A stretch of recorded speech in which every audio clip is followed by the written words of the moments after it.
Bueno, pues vamos a continuar con esta serie de estudios que tiene que ver con la vida y obra de Jesús. Y el título para este tema es: En el tiempo de Dios todo es mejor. En el tiempo de Dios todo es mejor. Para aquellos que hemos tenido alguna experiencia de apresurarnos a hacer algo, qué dolores de cabeza se nos ocasiona a veces porque no contamos en ocasiones con las finanzas, ni en ocasiones con el potencial para resolver los compromisos a los cuales nos metemos voluntariamente. Pero antes de iniciar el tema, deje recordarle lo que hasta ahora hemos estado estudiando en esta serie. Y vámonos en retrospectiva del último tema: el perfil del hombre que Dios utiliza. Han sido los temas que nos han dado el capítulo 1, 2 y 3 del Evangelio según Lucas. Entendamos el proyecto de Dios, incubándonos en stand-by. La necesidad del crecimiento, que fue muy importante, muy a pesar de que los humanos no queremos crecer. En ocasiones sufrimos el complejo de Peter Pan, ¿verdad? No queremos desarrollarnos ni intelectual, aunque físicamente las cosas cambian. Un verdadero comisionado, o sea, el espíritu de apóstol. Víctimas de la profecía, fue un tema muy importante al cual tú le tuviste que haber dado vuelo tu imaginación, porque son muchas las personas que vienen al cristianismo y se encuentran cada bribón que abusan de la fe de las personas. En el nombre de Dios. Analizamos también el ministerio de ángeles, apóstoles y profetas. Un tema libre, ¿hasta cuándo? Y la introducción del por qué estamos estudiando esta serie. Una de las conclusiones próximas de este domingo que pasó es de que la persona que es llamada de parte de Dios siente en su ser interno ese llamado de una forma irresistible. Cuando una persona ha sido llamada por Dios, siente ese deseo interno irresistible de acudir al llamado.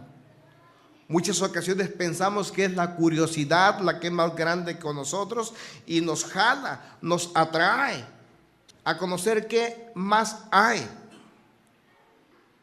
Como dicho, llamado es interno. Cada quien en su corazón sabe de su condición. Si te das cuenta, cada uno de nosotros no podemos engañarnos.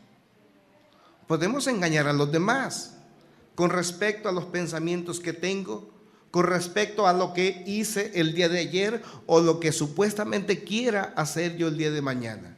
¿No es cierto? Que en ocasiones podemos dañar a los demás, pero a nosotros mismos no. Nos convencemos del engaño. Y aquí hay una cosa sumamente importante, porque conforme vamos teniendo el conocimiento de Dios, vamos teniendo también el conocimiento de cómo las personas actúan. Y Dios nos va dando esta cualidad de poder saber. No es que Dios nos haga psicólogos, sino simple y sencillamente el creador de la humanidad, el creador de la conducta humana, sabe cuáles son los pasos que siguen a otros. Muchas de las veces las personas vamos con alguien y le decimos: fíjate que estoy haciendo esto. Inmediatamente viene algo internamente que te dice: lo que estás escuchando no es cierto. ¿Por qué? Porque inmediatamente vamos a conectar la congruencia. Vamos a conectar el dicho de nuestros labios, de nuestra lengua, con las acciones que estamos teniendo. Cada quien en su corazón sabe cuál es su condición, si es o no es, si es llamado por Dios, si le interesa a Dios o no. Veamos o ocupémonos en lo que sucede si existen las condiciones de convicción en una persona. La primera de ellas, Dios va haciendo un despliegue de toda su soberanía, de toda su autoridad, de todo su poder para proteger su proyecto. Dígale a su vecino: tú eres un proyecto de Dios. Entonces, como cada uno de nosotros somos un proyecto de Dios, Dios desea cuidar nuestra integridad. No únicamente física, sino también emocional e intelectual. Dios despliega todo lo que está a su poder y bajo su soberanía. Y si para eso es necesario que Dios modifique las leyes naturales, lo va a hacer. Si para que a nosotros no nos pase nada en lo físico es necesario que Dios cambie el curso de las leyes de la física, Dios lo va a hacer. ¿Cuántas veces hemos escuchado testimonios de personas que cayeron de un segundo o tercer piso? ¿Y qué les pasó? Nada. ¿Qué fue lo que ocasionó que no pasara nada? ¿De cuántas personas hemos sabido que las atropelló un automóvil y que la levantó 4 o 5 metros, y cuando tú piensas que aquella persona no se va a parar porque el impacto es sumamente fuerte, aquella se para sin ningún raspón? Porque Dios hace un despliegue de toda su soberanía para proteger su proyecto. Es posible que estas personas estén siendo parte de un proyecto integral de Dios. Veamos 3 ejemplos. ¿Recuerdan ustedes lo que sucedió con Moisés? ¿Quién fue Moisés? Moisés lo conocemos como el libertador del pueblo de Israel que se encuentra en esclavitud en Egipto. Pero antes de que Moisés tomara la decisión de enrolarse en el plan de Dios, él tiene que sufrir un proceso de transformación de su carácter y de negación de un potencial. ¿Cuál era el potencial de Moisés? Únicamente ser cofaraón de Egipto. En este tiempo diríamos secretario de gobernación. Casi nada. ¿Qué más era Moisés? Una persona graduada en la mejor universidad de Egipto. Como consecuencia tenía un potencial financiero y económico de recursos muy fuerte. Y si tú piensas que Dios va a usar a una persona con ese potencial, yo te digo, Dios sí lo puede usar. En el caso de Moisés, Dios quería que renunciara a cada una de estas cosas que él había conquistado. Pero si vamos un poquito más atrás, nos vamos dando cuenta que Moisés, desde muy pequeño, al nacimiento, fue desprendido de los brazos de su madre. Porque un decreto de Faraón era que todos los hijos de los judíos muriesen. Para protegerlo, la historia nos cuenta cómo lo pone en un canasto embalsamado de brea a las orillas del río Nilo. Lo encuentra una hija de Faraón, lo adopta como su hijo y la historia ya la conocemos. También conocemos la historia de Josué, que es sumamente interesante. Vaya Josué, por favor, al capítulo 10 del versículo 12 al 14. Josué 10, versículo 12 al 14. Ese día en que el Señor entregó a los amorreos en manos de los israelitas, Josué le dijo al Señor en presencia de todo el pueblo. Déjenme le pinto un poco la escena. Recuerden ustedes que uno de los deseos de Dios es de que el pueblo fuera a conquistar una tierra que fluía leche y miel, pero que esta tierra ya estaba habitada por los enemigos de Dios. Entonces Dios le pide que vaya contra estas tribus, contra estas naciones pequeñas, y que arrasaran con ellas, que no quedara absolutamente nadie vivo, ni animales, ni niños, ni ancianos, ni ancianitos, ni jóvenes, nada, que arrasaran con todo. Pero únicamente que el tiempo no les alcanzaba. Pero vean lo que sucede. Josué, que es el sucesor de Moisés, joven, le toma la palabra a Dios y le dice: yo voy a ir contra los amorreos en este caso. Como consecuencia, Josué le dijo al Señor en presencia de todo el pueblo: sol, detente en Gabón; luna, párate sobre Ayalón. El sol se detuvo y la luna se paró hasta que Israel se vengó de sus adversarios. Esto está escrito en el libro de Jaser, y en efecto, el sol se detuvo en el cenit y no se movió de allí por casi un día entero. Nunca antes ni después ha habido un día como aquel. Fue el día en el que el Señor obedeció las órdenes de un ser humano. No cabe duda de que el Señor estaba peleando por Israel.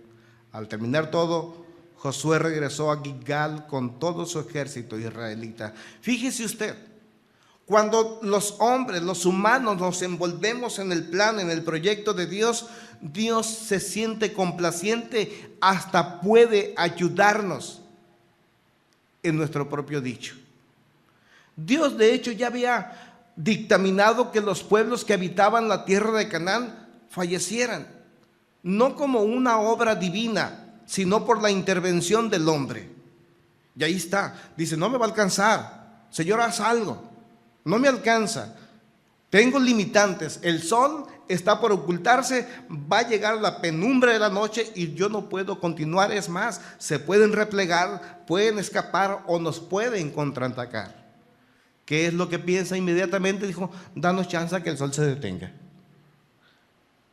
Parece un cuento, pero si usted va a la ciencia, esa ciencia que no cree en Dios, mucha de ella, se va a dar cuenta que a los científicos de la NASA les falta un día en su calendario astronómico. No saben qué pasó. Han hecho exámenes minuciosos del tiempo, los minutos, los segundos, para poder justificar la pérdida de este día. Pero la palabra nos dice en qué fue invertido. ¿En qué? En que el proyecto de Dios se consumara. Y Dios tuvo que parar la rotación de la tierra para que Josué cumpliera con su cometido. Estaba diciendo que Dios despliega todo su poder, toda su autoridad sobre la misma naturaleza, si es necesario, para hacer cumplir su proyecto. Con Jesús ya sabemos la historia. Nació y desde su nacimiento Satanás quiso destruir a este pequeño niño. Oiga, pues nada más pensemos un poco, ¿a quién se le ocurre que una mujer embarazada camine varios cientos de kilómetros por el desierto? Sería semejante que algunas de ustedes con 15 días o una semana próxima al alumbramiento tuvieran que ir a San Felipe. Si fueran en carro no hay problema, pero si se van a pie, a lo mejor no llegan ni hasta el faro, sin que no. Y eso es riesgoso. Con Jesús pasó. Acuérdense que Herodes manda hacia el pueblo un edicto en donde los niños también tienen que morir. Ya conocemos la historia.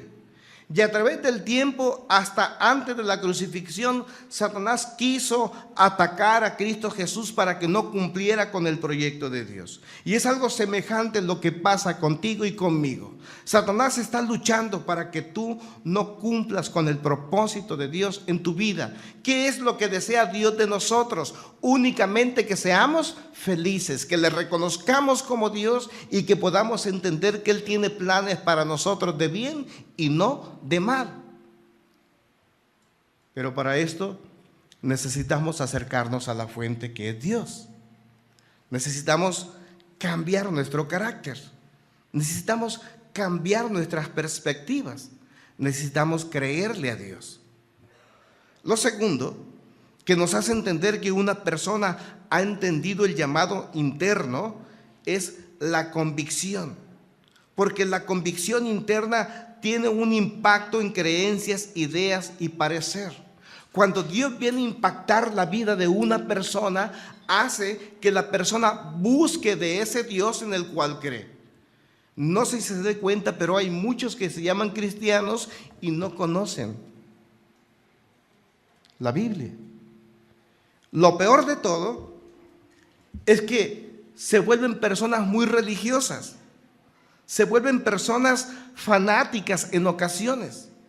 Cumplen con las tareas de una iglesia, cantan, alaban, tienen labores altruistas, pero de la Biblia, de la palabra, conocen poco o no conocen nada.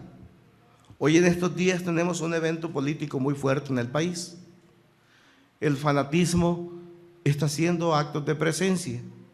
Y es probable que lo veamos unas cuantas horas más después de que se cierren las casillas en las cuales van a sufragar ustedes.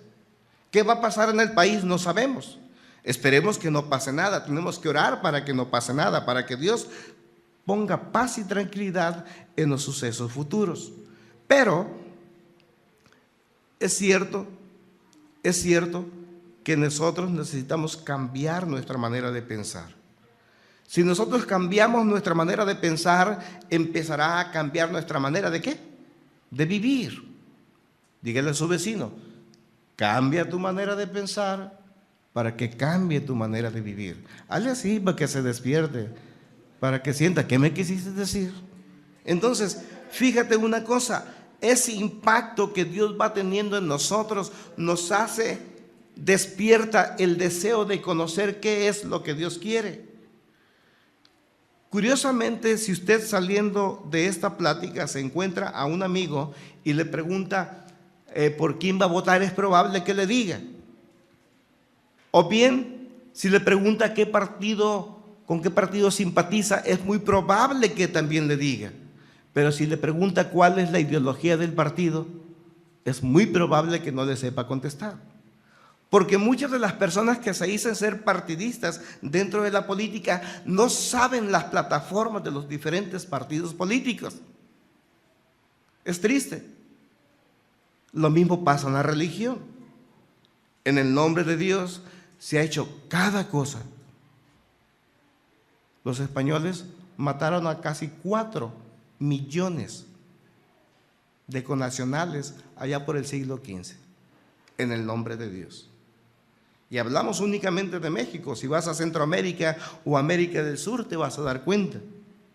Lo mismo pasó en los Estados Unidos con los llamados cristianos cuando vienen a colonizar esta parte del norte.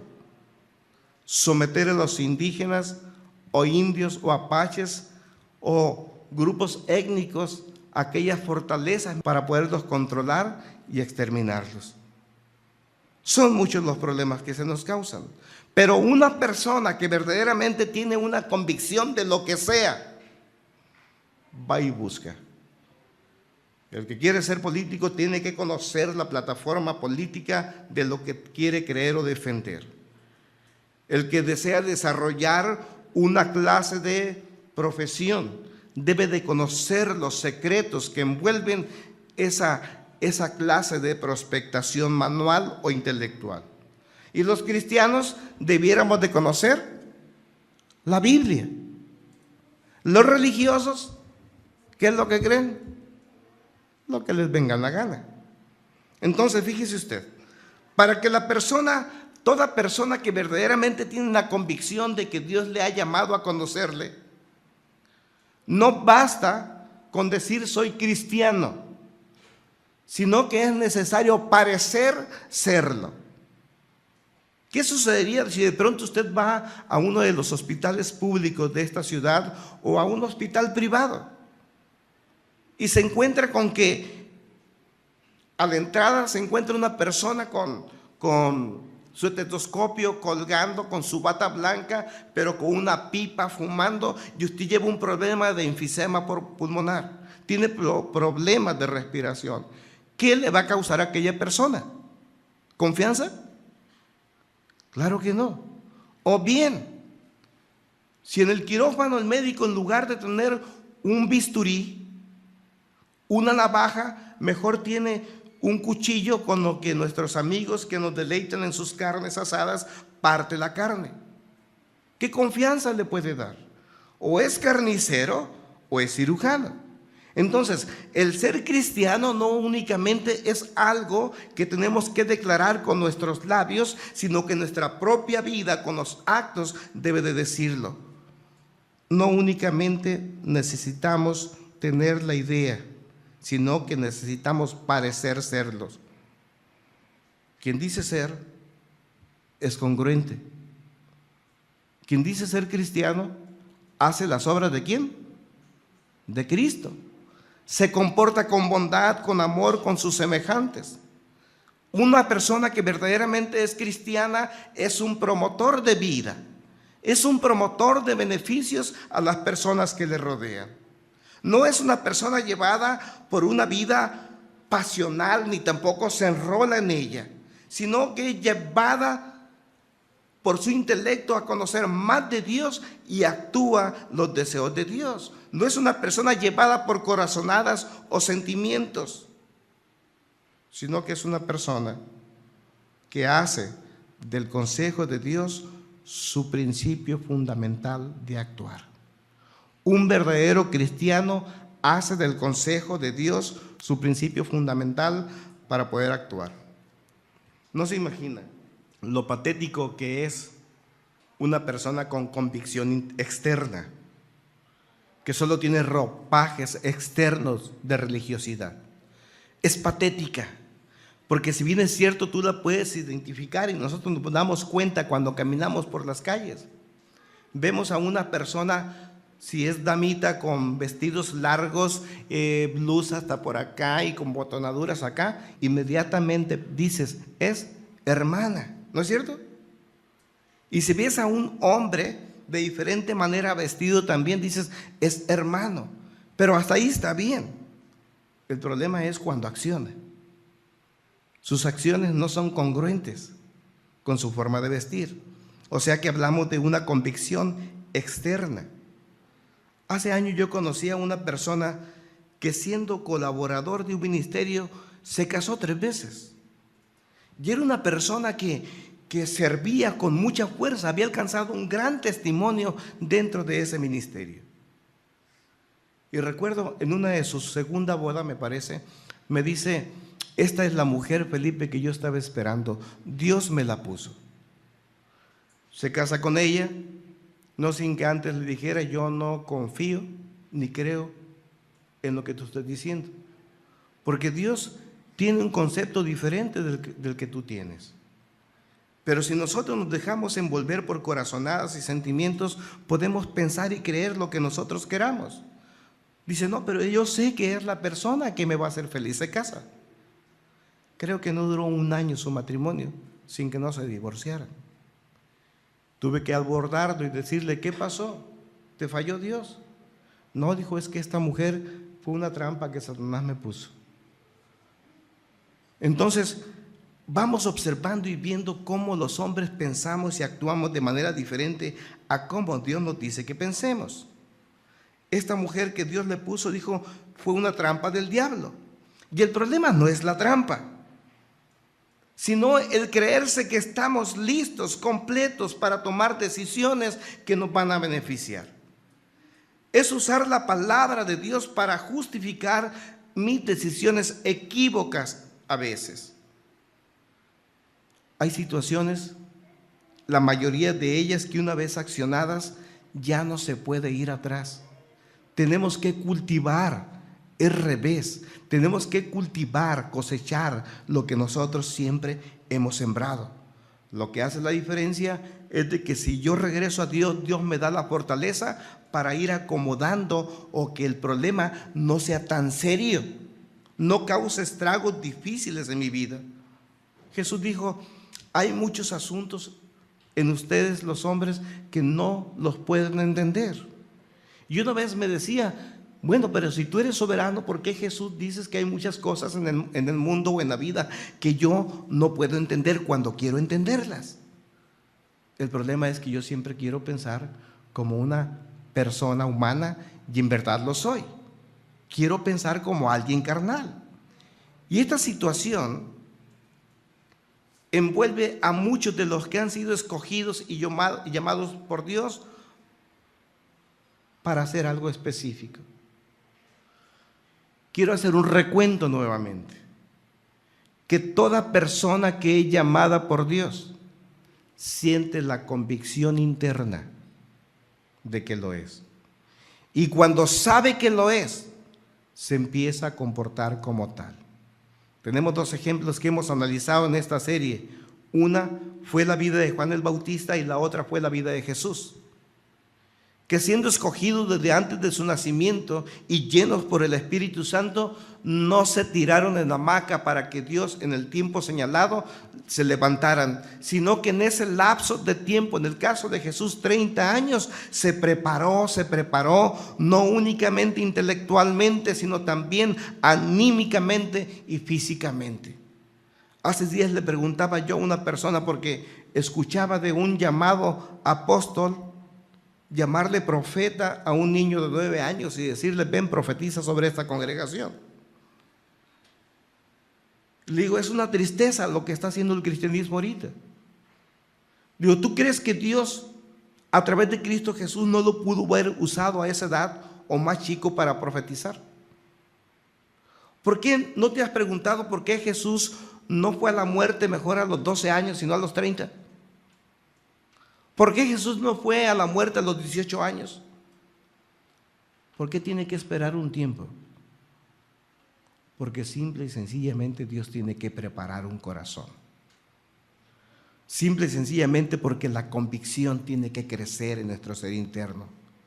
Toda cosa dada anteriormente, lo único que está haciendo es cauterizar un corazón, el corazón de las personas. Es llenarlas de vanidad y pensar que, si bien es cierto, son específicas para desarrollar un proyecto en Dios, las hace embotarse, pensar que son útiles y sin ellos nada va a funcionar. ¿Cuántas veces pensamos aún en las relaciones matrimoniales, que si el hijo no se somete a los principios del padre y se sale de casa, piensa que la familia se va a derrumbar? ¿Cuántas personas piensan que porque alguno de los dos, el cónyuge, deje el hogar, la familia se derrumba?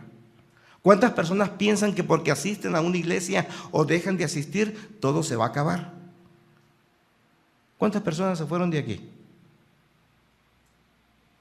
Y cuando preguntan que si continuamos y vamos todavía de frente, que si tenemos el mismo proyecto y las mismas ganas, y les dices que sí, se espantan. ¿Por qué no se acabó?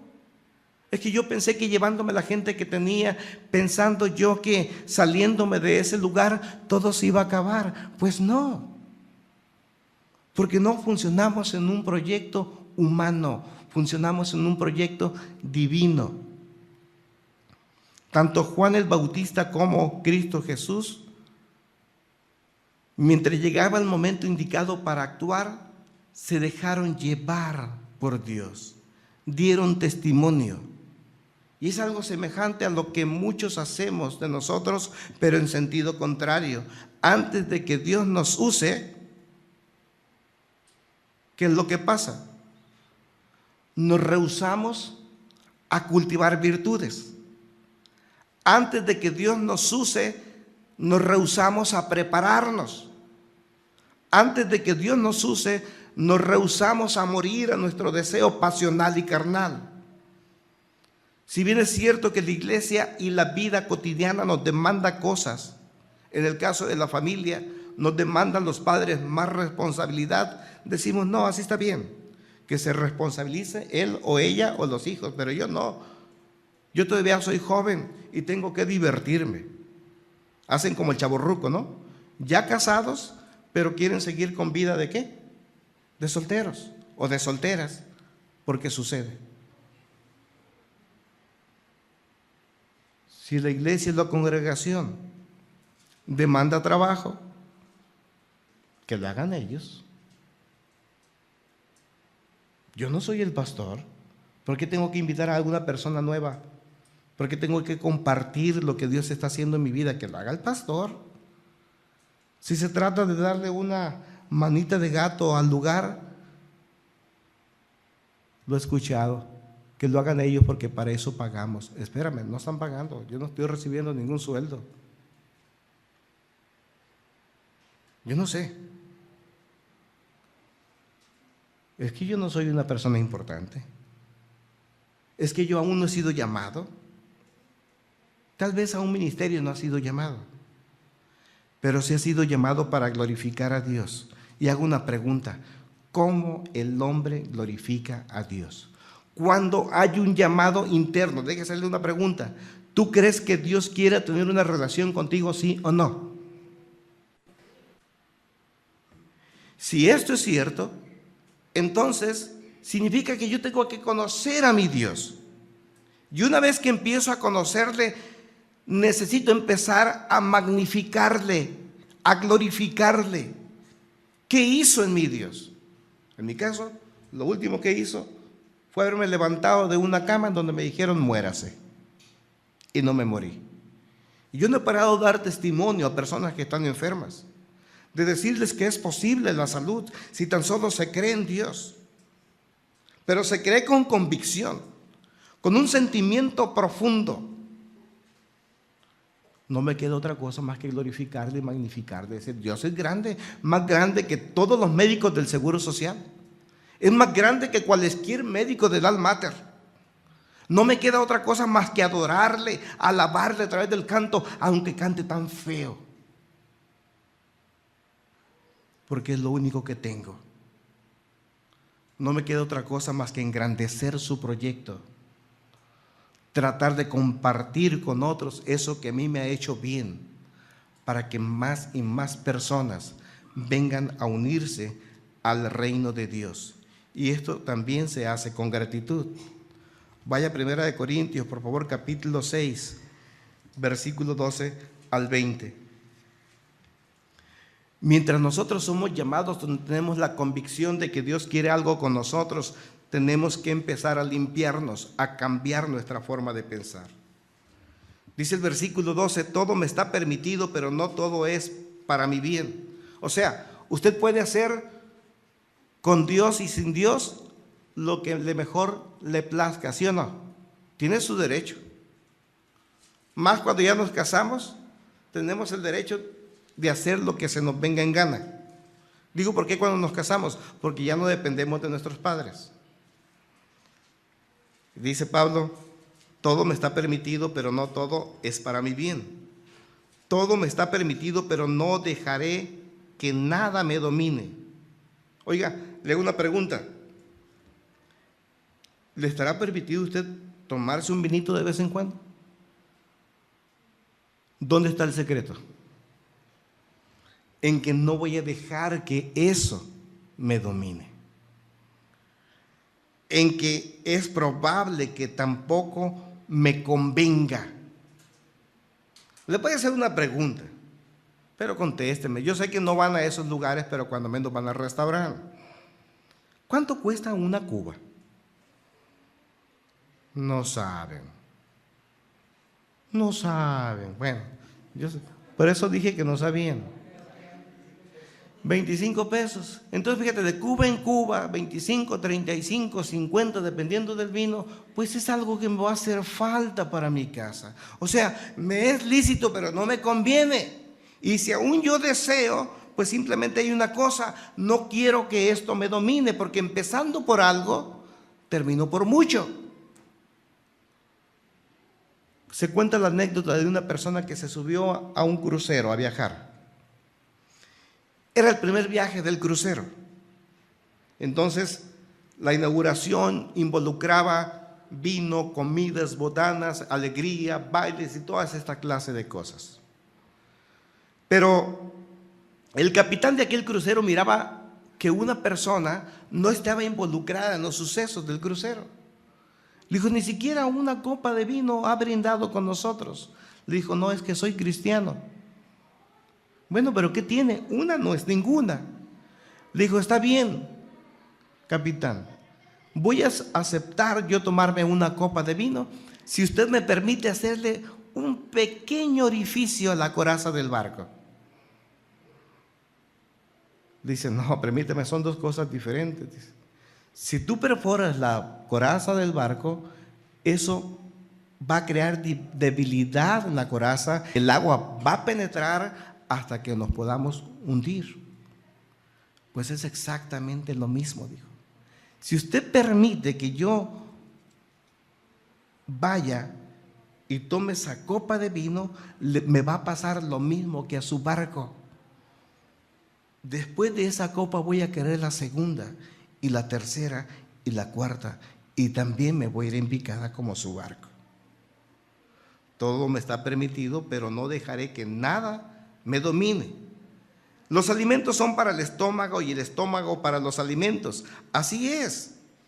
Y Dios los destruirá a ambos. Pero el cuerpo no es para la inmoralidad sexual, sino para el Señor. Y el Señor para el cuerpo. Con su poder Dios resucitó al Señor y nos resucitará también a nosotros. ¿No saben que sus cuerpos son miembros de Cristo mismo?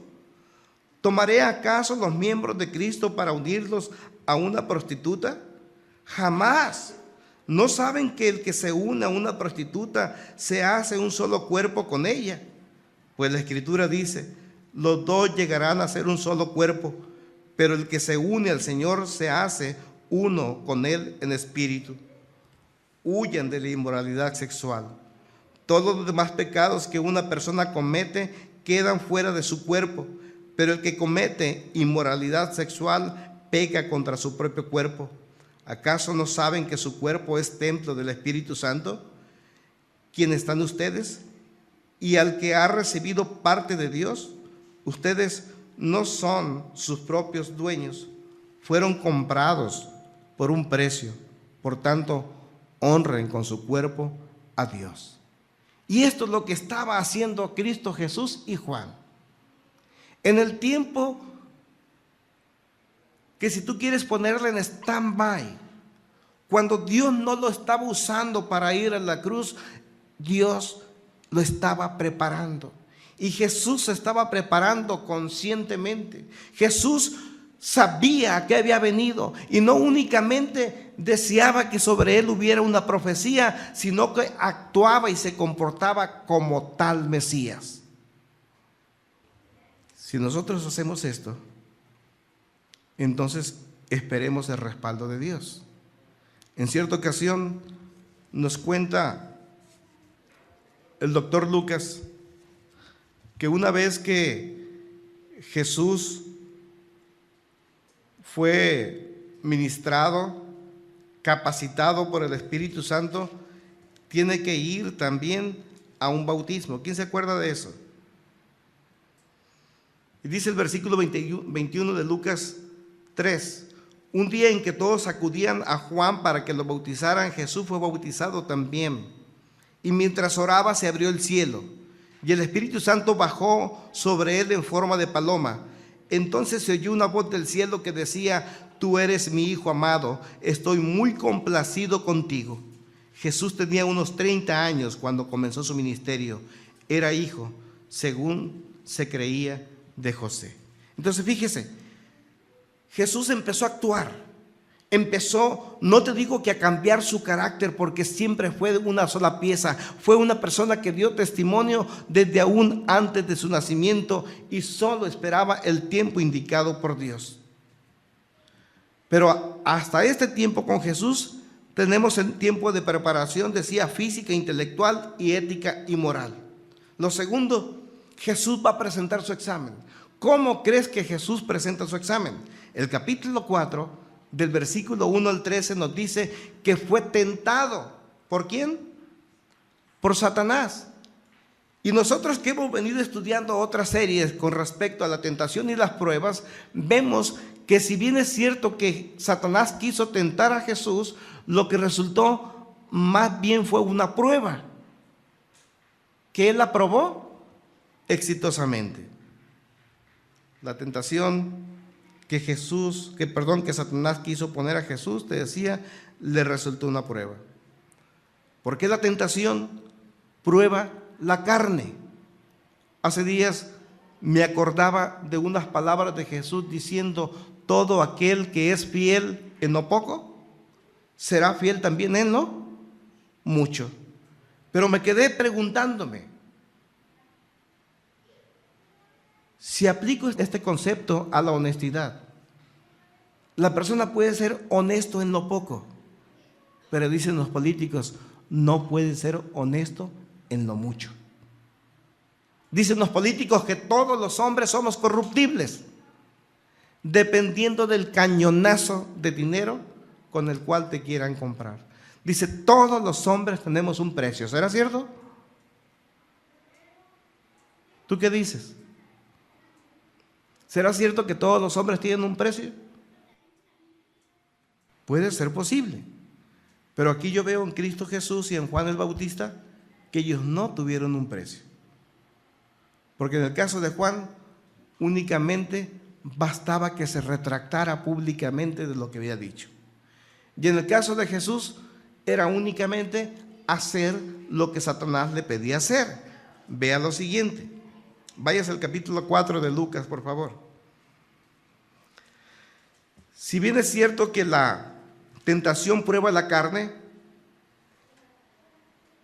la prueba saca lo mejor de nosotros. Satanás pensó a lo mejor que Jesús era de su propia condición, dijo, ¿no? Vas a ver, ahorita le voy a tirar unos cañonazos que no va a lograr resistir. Hasta este momento estaba lleno del Espíritu Santo, dice la palabra. Jesús estaba lleno del Espíritu Santo y fue llevado, dice el versículo 1, 40 días al desierto. Yo no sé si esto haya sido con el propósito de purificar o dar los últimos pincelazos de la purificación o perfeccionamiento de Jesús, para que cayeran las últimas impurezas e imperfecciones que él tenía. Yo no sé si sea eso. Lo que sí sé es que Satanás tienta al hombre y tienta a Cristo Jesús en las tres áreas integrales del ser humano. Te va a tentar en el cuerpo, te va a tentar en el alma y te va a tentar en el espíritu. Primero, lo que dice el versículo 3 y 4 del capítulo 4 es: si eres el Hijo de Dios, le propuso el diablo, dile a estas piedras que se conviertan en pan. Jesús le respondió: escrito está, no solo de pan vive el hombre. Tenía 40 días que no comía. Estaba en un ayuno intenso. Oiga, ¿cuándo fue la última vez que ayunó? Y ya no dijera yo porque lo hizo espiritualmente, simple y sencillamente el trabajo le hizo que no diera una comida. ¿Cómo se siente? Algunos de nosotros en ocasiones no desayunamos. ¿Cómo se siente? Ay, como que a rato me repongo, ¿no? Pero algunos de ustedes han hecho ayunos. Fíjese la diferencia. Cuando usted no desayuna por el trabajo, no hay problema, dice, a rato me repongo y a lo mejor va a desayunar o comer o probar algo hasta las 4 o 5 de la tarde. Y no pasa nada. Pero si usted decide ayunar para Dios con un propósito, ¿qué es lo que sucede? A las 9 de la mañana ya duele la cabeza, ya ve nublado, ya ve borroso, ya se siente todo flojo. Yo no sé por qué. Pero aquí está Jesús 40 días. ¿Tendría hambre Jesús? Satanás sabía que tenía hambre y le dice: si tú eres el Hijo de Dios, tienes poder. Haz que las piedras se conviertan ¿en qué? ¿De cuál pan? ¿De la ley? No, de la baguette. Podía hacerlo de la baguette, el mejor pan. Pero Jesús le dice: esto tiene un propósito. No solo de pan vive el hombre, sino de toda palabra que sale de la boca ¿de quién? Del Padre, de Dios. ¿Se acuerdan ustedes del libro de Eclesiastés? ¿Qué dice el escritor? Dice: es que yo sentía tantas cosas al cuerpo, mi cuerpo me pedía tantas cosas, me pedía alimentos y yo tenía la posibilidad, porque era rey en Israel, Salomón, y cuando tenía hambre, él no comía cualquier cosa como comemos nosotros. Tenemos hambre, hazte un sándwich o una sopita. No, dijo, él tenía hambre, ¿sabes qué? Tráeme el mejor borrego de la manada y me lo haces a la vuelta y vuelta. Ese era el capricho de un rey. Y a lo mejor comía un poquito únicamente. Y para mediodía, mi señor, ¿qué quiere? Pues quiero un camello asado, dijo. Señor, el camello no se come. No, pero yo quiero que me lo haces. Porque somos ocurrentes. Porque el deseo de la carne tiene que ser satisfecho. Y Jesús está siendo tentado en esta área. Alguien dice por ahí que también fue tentado en su cuerpo, en su condición sexual. Abre ese campo. Puede ser, pero aquí concentrémonos al pan. Lo segundo es que el versículo 5 y 8 dice que también Jesús fue probado en sus sentimientos. ¿Cuántas veces nosotros somos probados en los sentimientos? Es que la que tengo en la casa ya no me gusta. Cuando la conocí estaba así. Y ahora vieras. Y pasó una chava que me cerró el ojo. Se me hace que voy a cambiar. Y empiezas a ver un montón de cosas, ¿no es cierto? Porque está siendo tentado. Y si es nuestra condición humana y no andamos conforme a Cristo Jesús, llenos del Espíritu, vamos a ser enganchados. Pero si somos espirituales y conocemos el proyecto de Dios que es para nuestro bien, alcanzo yo a pensar y a detectar que esa es una trampa que Satanás quiere poner para que yo no logre conseguir lo que Dios me quiere dar. Entonces el diablo lo llevó a un lugar alto, le mostró en un instante todos los reinos del mundo. Sobre estos reinos y todo su esplendor le dijo: te daré autoridad porque a mí me ha sido entregada y puedo dársela a quien yo quiera. Así que si me adoras, todo será tuyo. Y Jesús le contestó: escrito está, adora al Señor tu Dios y sírvele solamente a Él. ¿A poco no es cierto? Te decía hace un momento, la honestidad. ¿Hasta qué punto puede ser probada nuestra honestidad? ¿Y de cuánto puede ser el cañonazo de dinero o de intenciones que vengan sobre ti que nos hagan caer? Es muy probable que nosotros como humanos, como hombres, los que somos hombres, podamos soportar el guiño de una chica. Hay unas esquinas en los altos. La otra vez yo miraba a una mujer bastante mal, como algunos 2 años que no se baña, andrajosa ella. Y yo no sé quién le tocó verla. En cuanto miraba un carro, un hombre se levantaba la falda. Yo estoy seguro que nadie, por más que se levantara, iba a hacer un clic con esa mujer. ¿Sí o no? Al igual, el caso contrario. Conocemos a un señor que anda desnudo por la calle, alto, pero igual, da de 5 años que no se baña, muy feo él. Por más que te guiñe el ojo como chica, vas a hacer clic. Pero ¿qué pasaría si en lugar de esa muchacha estuviera una modelo en el alto? Y no la pongo con ropas íntimas, no. Como visten las modelos de las cervecerías ahora, con licras. ¿Qué tanta resistencia tuviéramos como hombres? O como mujeres igual. ¿Qué tanta resistencia tuvieran? Si te quieren comprar, hacer lo malo por 100 pesos. Pero si la misma propuesta le suben $100,000, ¿qué tanto te puedes mantener en tu dicho? Jesús fue tentado en sus emociones y Satanás le mostró todos los reinos de la tierra.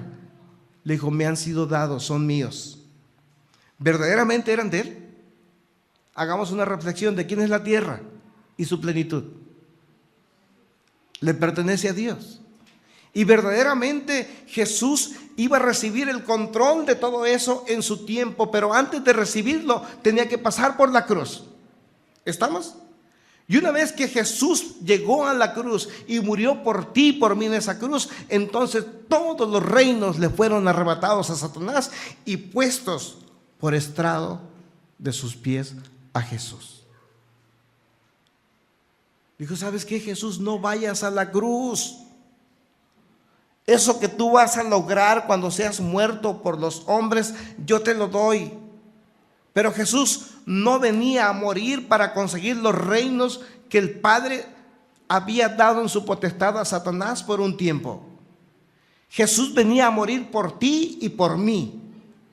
Y Él no se anduvo entreteniendo en otras cosas que eran superfluas, cosas que no interesaban, cosas que no beneficiaban.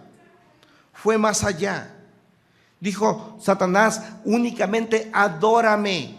Cántame una canción de Marcos Witt, le dijo, cántame una canción de quien sea, adórame y todos los reinos del mundo te voy a dar. Esa es la propuesta que está haciendo Satanás todavía para cada uno de nosotros, para ustedes jóvenes.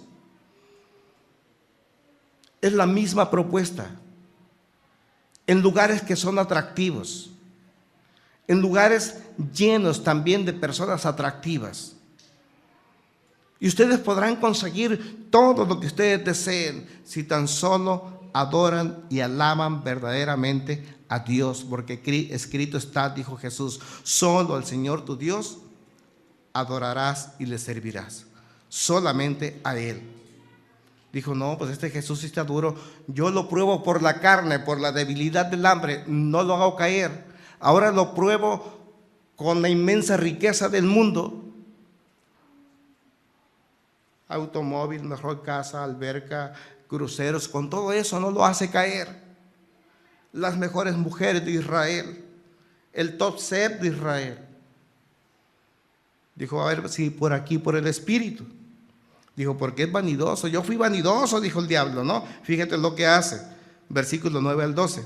El diablo lo llevó entonces a Jerusalén e hizo que se pusiera de pie en la parte más alta del templo y le dijo: si eres el Hijo de Dios, tírate de aquí, pues escrito está, ordenará que sus ángeles te cuiden, te sostendrán en su mano para que no tropieces con piedra alguna.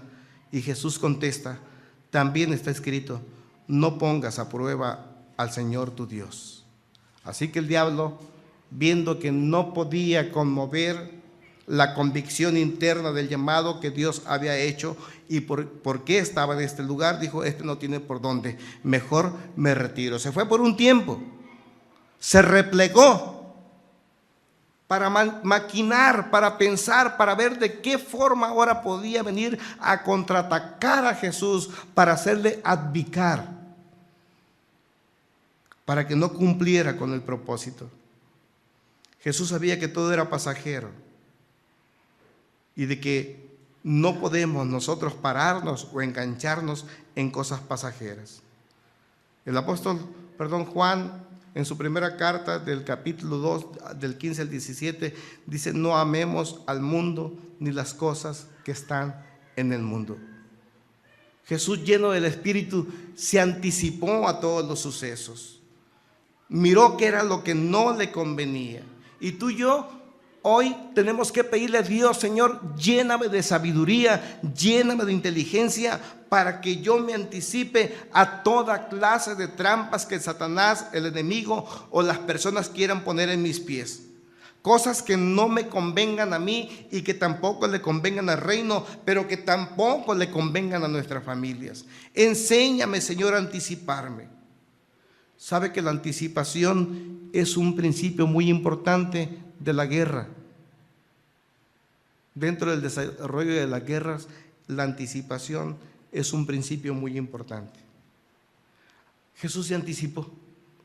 El anticiparse no es otra cosa más que hacer en nuestra mente que ocurra antes de tiempo lo que debe de suceder. ¿Está confuso? La anticipación es que ocurran nuestros pensamientos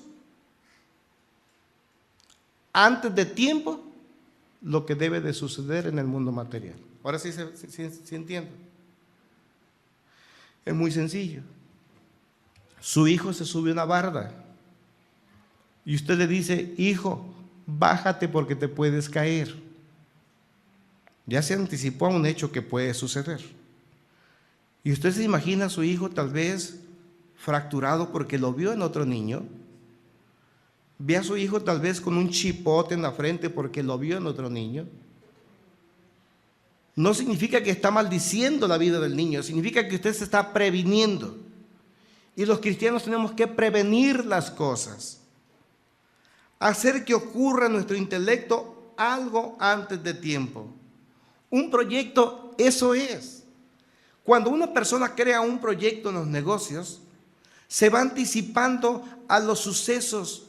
Si el proyecto fue de fabricar alguna clase de artefactos electrónicos, el que está proyectando está buscando quién le va a proveer los materiales para poder construir. Y después de todo eso, también está proyectando, está imaginando quién puede vender su producto. Pero junto con eso, también se está preparando por si el que se le provee la materia prima lo deja de hacer, hacia dónde recurrir para no parar la producción. Está buscando la forma de cómo el que va a distribuir diga, ya quiero más dinero, no te puedo vender tu producto, él buscar la solución para sacar su producto. Eso es proyectar. Los humanos proyectamos falsamente. Siempre nos vemos disfrutando, ¿sí o no es cierto? Pero pocas veces nos vemos haciendo, pocas veces nos vemos preparando un plan A y un plan que suplemente por si las cosas fallan. Y Jesús se anticipó. ¿Cómo se anticipó a la prueba que el enemigo Satanás iba a poner sobre él? 30 años preparando su carácter para que nada le removiera el propósito que tenía. Le dijo al Padre, el Padre una vez viendo la humanidad en la tierra que estaba totalmente corrompida, destruida, hizo una pregunta. Yo quiero ayudarlos, pero ¿quién puede bajar? Dijo, Señor, envíame a mí, dijo Jesús. Yo voy a ayudar a los humanos. Y como Jesús sabía quién era y a qué venía, Él no se entretuvo. Él no tomó atajos, no distrajo su preparación. Hizo lo que tenía que hacer. ¿Sabe por qué el lobo puso en aprietos a Caperucita? Caperucita únicamente tenía que ir con su abuela a llevarle los alimentos a la abuela. Pero coqueteó con el lobo. Esa es la trama. La puso en un aprieto donde quedó en riesgo la vida no únicamente de ella, sino también la de la abuela. Si nosotros perdemos el propósito por el cual estamos haciendo lo que estamos haciendo, vamos a poner en riesgo nuestra propia vida, la vida de nuestros hijos y la vida de la persona con la que yo proyecté algo hacia el futuro. ¿Me está entendiendo? Y como ese es mi propósito, esa es la forma como yo conceptualicé que podía ser feliz, no tengo por qué desviarme, porque en el desvío yo puedo quedarme. Y me tengo que preparar bien, a conciencia, para que ninguna piedra, por más pequeña que sea, me haga caer.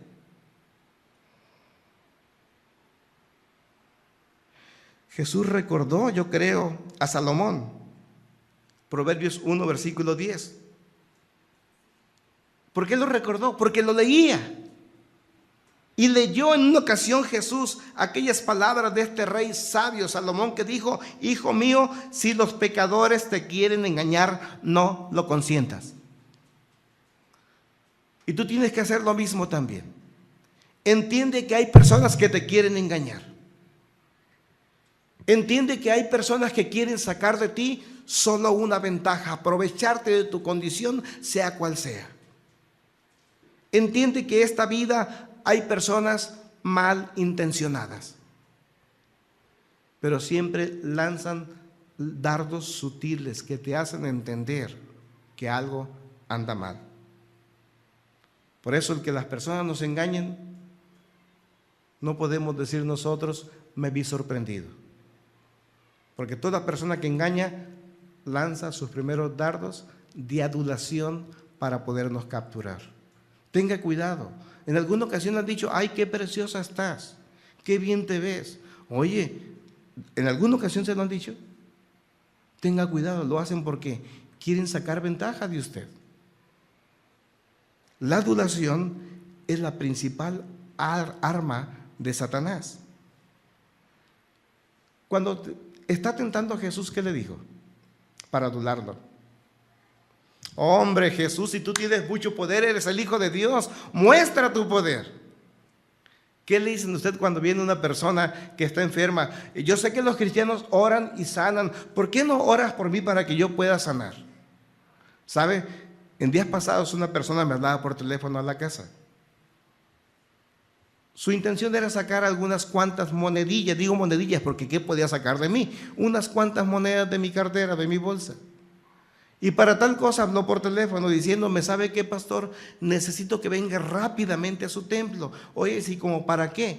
Es que necesito que ore por mí. Yo nunca he recibido a Cristo y quiero que ore por mí. Oye, yo estoy muy lejos de la iglesia y yo no puedo ir. Es que, ¿sabe qué? No tengo ningún 5 en mi bolsa. Entonces tu intención no es recibir a Cristo y ser diferente. Tu intención es que tú quieres dinero. Y yo así no funciono. Le digo, discúlpame, pero yo no funciono.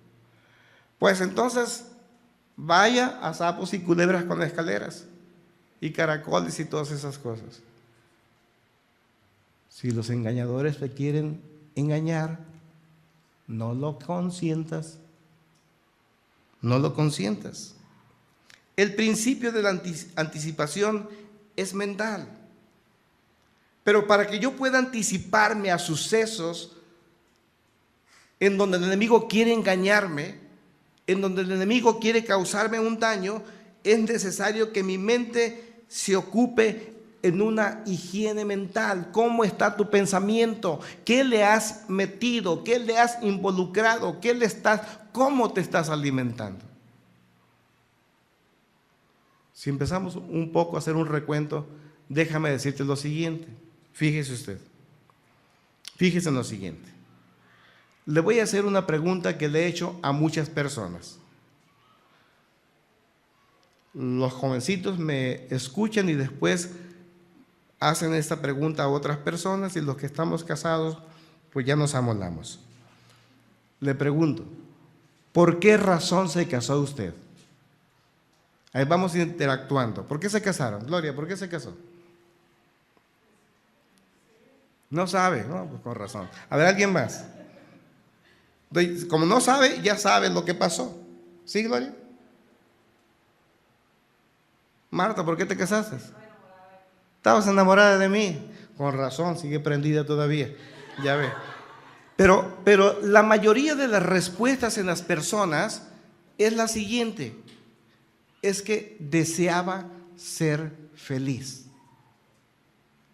El matrimonio, oh gran secreto, no es para que usted sea feliz. El matrimonio es para que usted haga feliz a la persona con la que usted se casa. Por eso el gran problema que tenemos.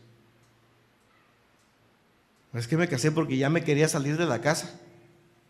Me casé porque se me andaba pasando el tren. Me casé porque se me chispoteó. Son muchas las razones. Pero la fundamental es tratar de ser feliz a la persona con la cual yo me estoy casando, porque me quiero proyectar, en el caso de las mujeres, como una mujer verdaderamente madura en todos los aspectos. Y en el caso de los hombres es lo mismo. El principio de la anticipación es mental. Pero ¿qué ocupa nuestra mente en cuanto al concepto del matrimonio? Un elemento erróneo. Como consecuencia, no se puede anticipar a los sucesos que puede traer las vicisitudes del tiempo. Espero que me entienda. Porque ¿qué necesita un matrimonio para poderse desarrollar? Responsabilidades primero. El compartir esas responsabilidades. ¿Qué más ocupa el matrimonio? Mucho amor, mucho entendimiento. Y vamos que el amor no es lo que están pensando. El amor es la decisión. El amor es una decisión inteligente. El amor al cual somos llamados es un amor ágape, limpio, que busca el bien de la persona con la cual convivo. Eso es el amor. No es el amor eros, erótico. No es el amor filial. en donde si este día te portas bien, nos vamos a portar bien. No es el amor en donde este día hiciste una comida tan sabrosa que este día te voy a ver bien. El amor no es tan filial que por el simple hecho que es quincena, hay dinero y ahorita estamos muy bien y mañana quién sabe. Eso no es el amor. El amor es una decisión nacida en una mente inteligente. Digo porque hay mentes tontas. ¿Me está entendiendo? Es una decisión inteligente. Entonces, el principio de anticipación es mental. Y depende de cuáles son los conceptos que yo tengo en la vida, de cómo funciona, para pensar correctamente. ¿Qué podemos hacer nosotros para pensar correctamente? Anótelo. Estudie el libro de los Proverbios, el libro de Eclesiastés. ¿Por qué razón? Porque es el principio de la sabiduría de Dios. Son los consejos que Dios nos da a los humanos. ¿Qué se ocupa para que el principio de anticipación actúe en mi vida? Que el principio de la sabiduría esté presente. Y para que yo pueda tener sabiduría, necesito tener temor a Dios. Proverbios 1, versículo 7. Otra cosa que también necesito. Si yo necesito higiene mental, ocupo sacar de mi corazón los pensamientos que son basura. ¿Sabe usted que tenemos muchos pensamientos basuras en nuestro corazón? Ustedes jóvenes, en sus computadoras por un lado tienen un botecito, ¿no? En su pantalla de iconos. ¿Para qué es ese botecito? Ese botecito que está tan chiquito, ¿coba? No, ese sí lo saben. Le estoy hablando del botecito de la computadora. ¿Para qué es? Para depositar la basura, información que ya no le es útil. Y así nosotros tenemos que sacar también la información que no me es útil. Dice el salmista en el 101, versículo 3. No es radio. 101, versículo 3 del Salmo. Dice, no pondré mis ojos en cosas injustas. Entonces, si yo quiero tener una higiene mental, pensamientos que respondan a toda clase de vicisitudes, necesito de dejar poner mis ojos en cosas injustas. ¿Cuáles son las cosas injustas? Aquellas que no me dejan provecho. Así que bájele a la computadora, bájele a las novelas, bájele a la visita de los amigos que no tienen temor a Dios, bájele a las revistas de vanidades y todas estas clases de cosas. Porque decía el salmista, no pondré mis ojos en cosas injustas, ni mis oídos a escuchar cosas que no convienen, porque al rato voy a andar pensando como los injustos, al rato voy a andar pensando como aquellos que quieren dañar la vida de las personas. Es interesante. El principio de la anticipación provocó una sorpresa en Satanás. Satanás nunca se imaginó que Jesucristo fuera a contestar con la palabra de Dios. Dijo, escrito está, no solo de pan vive el hombre. Escrito está, solo al Señor tu Dios adorarás. Escrito estás, no tentarás al Señor tu Dios. Porque si bien es cierto que iniciamos casi la plática diciendo que Dios puede cambiar las leyes de la naturaleza, y porque alguna persona cayó del tercer piso y no le pasó nada, usted no lo puede hacer. No lo puede hacer. Hace días murió un pastor. Déjame te digo por qué murió. La palabra dice que cuando estés haciendo la voluntad de Dios, es probable que serpientes y escorpiones vengan a atentar contra tu vida. Dice, y aún si te muerden no te va a pasar nada. Y ya tenemos el caso de Pablo en la Biblia. ¿Te acuerdas que en cierta ocasión estaba por ahí en una fogata? Y la historia del libro de los Hechos nos dice cómo una serpiente mordió y no pasó nada. Y quiso hacer real este versículo en su vida. Se llevó una serpiente, no recuerdo si fue una cobra, y metió la mano al canasto y lo muerde la serpiente y el tipo se muere en la congregación en la iglesia. ¿Por qué? Porque tentó a Dios. Usted no se puede tirar del tercer piso. ¿Por qué? Porque el trancazo se lo va a dar. la ley de la física es una realidad y Satanás se vio sorprendido. Toda acción de guerra va a producir un efecto inesperado y cuando es inesperado, pues nos agarra desprevenidos. Le hago una pregunta: ¿a quién de ustedes lo han agarrado desprevenido? Vamos ascendentemente. En la secundaria llegó la muchachita y le plantó un beso en la mejilla al muchacho guapo de la clase. ¿Cómo se sintió? Ah, sí saben, ¿verdad? Lo agarró por sorpresa y no supo qué hacer. Satanás así fue. Cuando recibió la réplica de Cristo Jesús, se encontró que no oyó qué hacer. Estuvo desprevenido. Y cuando estás desprevenido, no hay capacidad de respuesta. ¿Estamos? Decía hace en un principio, Satanás va a venir no a confrontarte los enemigos. Van a venir de manera inesperada y por la espalda, porque así es. Le digo esta última cosa para cerrar esta plática. No sean predecibles en su forma de vida. Muévanse, prepárense, ilústrense, capacítense, no sean predecibles, porque cuando son predecibles, Satanás ya sabe qué es lo que van a hacer, ya sabe dónde los va a alcanzar, ya saben de qué pie cojean y algunos de qué pata. No sean predecibles. ¿Sabe por qué Satanás agarra a tantas personas con la música?